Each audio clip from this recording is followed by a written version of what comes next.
और जब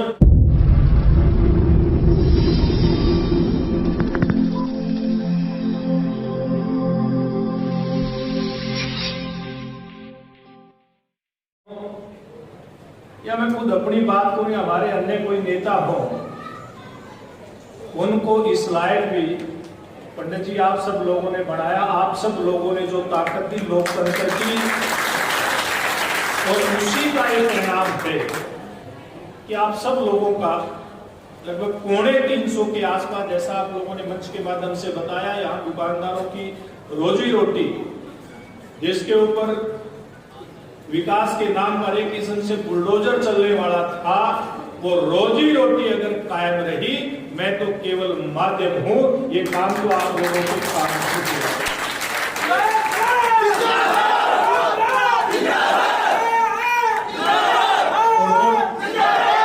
और जब देश का प्रधानमंत्री नरेंद्र मोदी जैसा हो, हरियाणा का मुख्यमंत्री मनोहर लाल जैसा हो, और हमारे जैसे लोगों को भी जनता का आशीर्वाद मिल जाए, तो फिर जो नारा नरेंद्र मोदी जी का है, सबका साथ, सबका विकास, सबका प्रयास, ये सब मिलकर के इस प्रकार का राज लेकर के आते हैं कि हिंदुस्तान के अंदर एक रिकॉर्ड बनता है कि उत्तर प्रदेश में 1985 के बाद कोई दूसरी सरकार लगातार नहीं बनी। उत्तराखंड का निर्माण जब से हुआ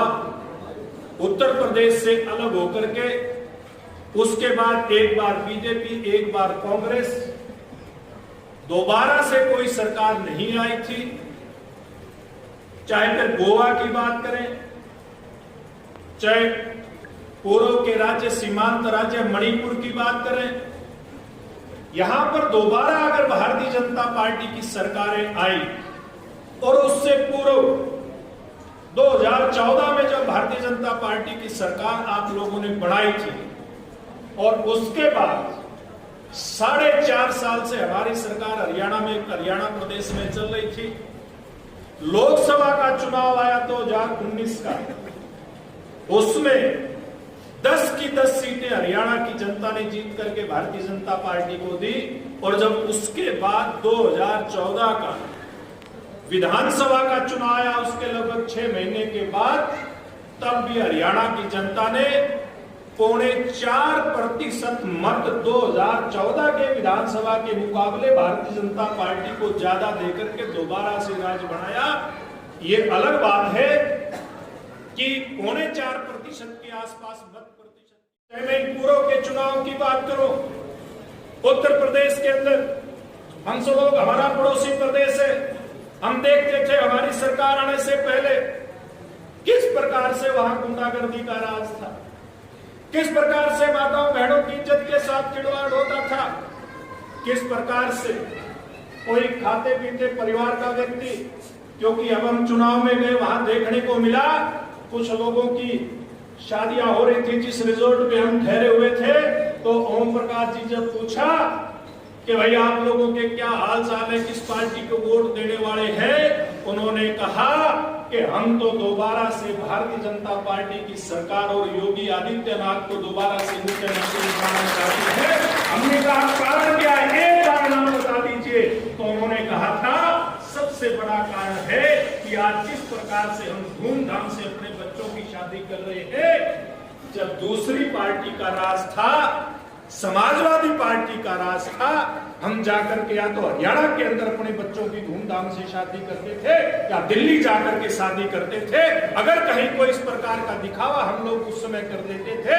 तो अगर दिन में शादी होती थी तो रात को ही गुंडे लोग आ जाते थे और फिरौती मांगते थे कि इतना पैसा आपने शादी में लगाया है तो उसके बदले हम लोगों को भी।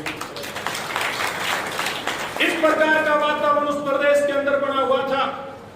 उसको खत्म करके, और वहां किस प्रकार से व्यापारी सुरक्षित हो, किस प्रकार से आम आदमी सुरक्षित हो, इस बात का प्रबंध भारतीय जनता पार्टी की सरकार ने किया। और वही काम हमारी सरकार ने 5 साल में मुख्यमंत्री मनोहर लाल जी के नेतृत्व में किया था। हरियाणा प्रदेश के अंदर हमारी सरकार आने से पहले नौकरियां बिकती थी। आप लोगों के सामने कि किस प्रकार से नौकरियों की बोली लगती थी। चंडीगढ़ के सेक्रेटरीट के अंदर एक अध्यापक अपनी बदली रुकवा करके आता था, 2 दिन के बाद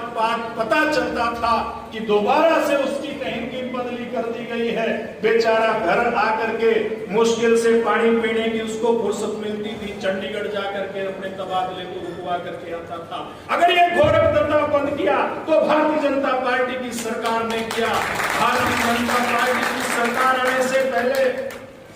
ये जींद जिला हमेशा से राजनीति को बदलने में अपना मजबूत हस्तक्षेप रखता है, मजबूत भूमिका अपनी अदा करता है। मेरे से ज्यादा आप लोग जानते हो के नाते किसान के रूप में गद्दी पर बिठाने का काम किया। अगर हमारी फसल खराब हो जाती थी, मुआवजे की मांग होती थी, 5 और 25 रुपए के चेक हम लोगों को पकड़ा दिए जाते थे। और वो चौधरी भूपेंद्र सिंह हुड्डा जिसकी सरकार हमसे पहले हरियाणा प्रदेश के अंदर 9 साल चली, वो कहते नहीं थकते थे कि अगर किसान का भला मैं नहीं कर सका तो और कोई कर भी नहीं सकता। मैं पूछना चाहता हूं आप सब लोगों से इस मंच के माध्यम से, क्या वो भूपेंद्र सिंह हुड्डा जो 5 और 25 रुपए के चेक देते थे उसने भला किया, या फिर 12,000 से लेकर के 25,000 रुपए तक का मुआवजा देने वाली मनोहर लाल जी की सरकार इसने किया? ये बात सोच सकते कि जिस प्रकार के सुशासन की कल्पना हरियाणा की जनता करती थी, देश की जनता करती थी, वो सुशासन अगर देने का काम किया तो वो भारतीय जनता पार्टी की सरकार ने किया। अगर मोदी जी के प्रधानमंत्री बनने से पहले इस प्रकार की बीमारी जो इस बार आई, जो कहते हैं कि शताब्दियों में एक बार, यानी कि एक सदी में 100 साल में एक बार इस प्रकार की बीमारी आती है। अगर ये बीमारी खुदा न खास्ता पुरानी सरकार के समय में आ गई तो वो प्रधानमंत्री जो बोलते कम थे, हमारे पास नरेंद्र मोदी जी के रूप में, और ये बात मेरे से पहले जो वक्ता बता रहे थे, दिलेश सिंह जी बता रहे थे, ओम प्रकाश जी बता रहे थे, ये इस प्रकार की साफ सुथरी सरकारें चलाने वाले नेता कार्यकर्ता एक दिन में पैदा नहीं होते। सालों साल की तपस्या होती है, सालों साल का संघर्ष होता है, सालों साल मन के अंदर एक ये बात चलती है कि किस प्रकार से हरियाणा प्रदेश की अगर बात मैं करूं, देश की बात मैं करूं, तो जात पात की राजनीति जो चलती थी, भ्रष्टाचार की जो राजनीति चलती थी, गरीब को दबा करके और गरीब कैसे हो, अपने लोगों को कैसे भ्रष्टाचार के माध्यम से मजबूत बनाया जाए ताकि सत्ता उनकी जेब में रहे, ये सारी की सारी बातें खत्म हो। इस प्रकार के विचार जिन लोगों के, जिन राजनीतिक कार्यकर्ताओं के मन के अंदर लगातार उठते हैं, और जब जनता मौका देती है तो वही काम वो मूर्ख रूप करके दिखाते हैं, उनसे कभी पीछे नहीं हटते। अभी ओम प्रकाश जी कह रहे थे कि हम लोगों ने जब पार्टी का झंडा उठाया, आज मैं नरवाना बैठा था, वहां भी एक बात चल रही थी, और हमसे पहले भी बहुत सारे ऐसे लोग थे कि जब पार्टी का झंडा उठा करके चलते थे तो मजाक होता था, और मैंने तो खूब उसको सहन किया। आपके उचाना में मैं 2 बार पॉलिटिकल बड़ी यात्राएं लेकर के आया। एक बार शायद 5 या 6 जनवरी थी 2001, 5 जनवरी शायद उस दिन था। मैं इलाहाबाद के तलवाड़ा से पैदल यात्रा लेकर के चला था, रात को कागड़ों में रुक करके उस दिन के अंदर यहाँ प्रोग्राम करके, और उस रात को झांझ के अंदर रुकना मेरा हुआ था। उसके बाद मार्च महीने का समय था, मुझे लगता है कि 30 मार्च 2003 की ये बात होगी, जिस दिन मैं आपके उचाना में एक मोटरसाइकिल रैली लेकर के आया था। उस समय जब कार्यक्रम करके गया था, और मैं जब शाम को फीडबैक लेता था भी किस प्रकार की चर्चा कार्यक्रमों में होती है, तो आम आदमी की चर्चा जब मेरे पास पहुंचती थी, कहते थे कि बीजेपी वाले तो बावड़े हुए घूम रहे हैं, क्या कर रहे हैं। 10-10, 20-20 लोग सुनने वाले आते थे, बाद में मजाक उड़ाया जाता था तो मेरे समेत मेरे से पूर्व पता नहीं कितनी पीढ़ियां भारतीय जनता पार्टी के विचार को लेकर के चलते चलते